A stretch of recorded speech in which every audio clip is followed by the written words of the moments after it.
ඉතින් මගේ නම තවුෂ දිනාර. මම රත්නපුර දිස්ත්‍රික්කයෙන් 4 වෙනි ස්ථානය. ලංකාවෙම ගත්තොත් 44. ඉතින් මගේ රිසල්ට් එක ගැන කිව්වොත් ඒක හිලා මගේ එෆර්ට් එකක් විතරක් නෙවෙයි. ඒක මිනිස්සු සෑහෙන ප්‍රමාණයක ලොකු එෆර්ට් එකක්. මට ඉස්සෙල්ලා මතක් වෙන්නේ මගේ ආදරණීය ගුරුවරයා කෙමිස්ට්‍රි ගුරුවරයා මගේ සනස් සර්. ඉතින් සනස් සර් ගැන කියනවා නම් සනස් සර් කියන ඇත්තටම මාරම වටින මාරම ලෙවල් එකක් තියෙන පුදුමාකාර මිනිස්සෙක්. ඉතින් සනස් සර්ගේ සබ්ජෙක්ට් එක ගත්තාම සනස් සර් අපිට කෙමිස්ට්‍රි සබ්ජෙක්ට් එක ස්පීඩ් වෙනවා. එයා ප්‍රශ්නයක් හිතන විදිය ප්‍රශ්න අප්‍රෝච් කරන විදිය ස්පීඩ් ගැන වැටි කරන විදිය ඒ වගේ හැම ගොඩක් සෑහෙන දේවල් අපිට ඉගෙනනවා. ඒ වගේ මේ ක්ලාස් එකේ සතියක් ගාලෙත් අපිට හම්බෙන්නේ මොටිවේෂන් එක ඒක මාරම වැදගත් වුණා ඒ සතිය වරන් කරන්න. ඒ වගේම සමස්තගේ පර්සනල් ගයිඩන්ස් එක ඒ වගේම සමස්තගේ සපෝට් එක ඒක සෑහෙන උදව් කරනවා මේ රෑන්ක් එක ලබා ගන්න. ඉතින් මම ඒ වෙනුවෙන් සෑහෙනම සමස්තයට ස්තුතිවන්ත වෙනවා. ඒ වගේම සමස්තගේ පර්සනැලිටි එකත් තමයි මේක මාරම පර්සනැලිටි එකක්. ඉතින් ඒ පර්සනැලිටි අපි සෑහෙන දේවල් ඉගෙන ගත්තා.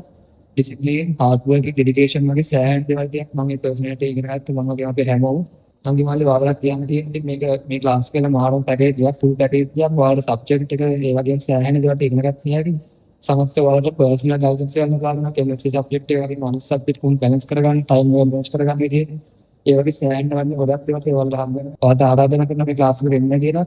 ඒ වගේම හැම වගේ ප්‍රාර්ථනා ඉෂ්ට සිද්ධ දේවල් ප්‍රාර්ථනා කරනවා. ඉතින් මම ඒ වගේම සමස්තයට ගොඩක් ස්තුතිවන්ත වෙනවා.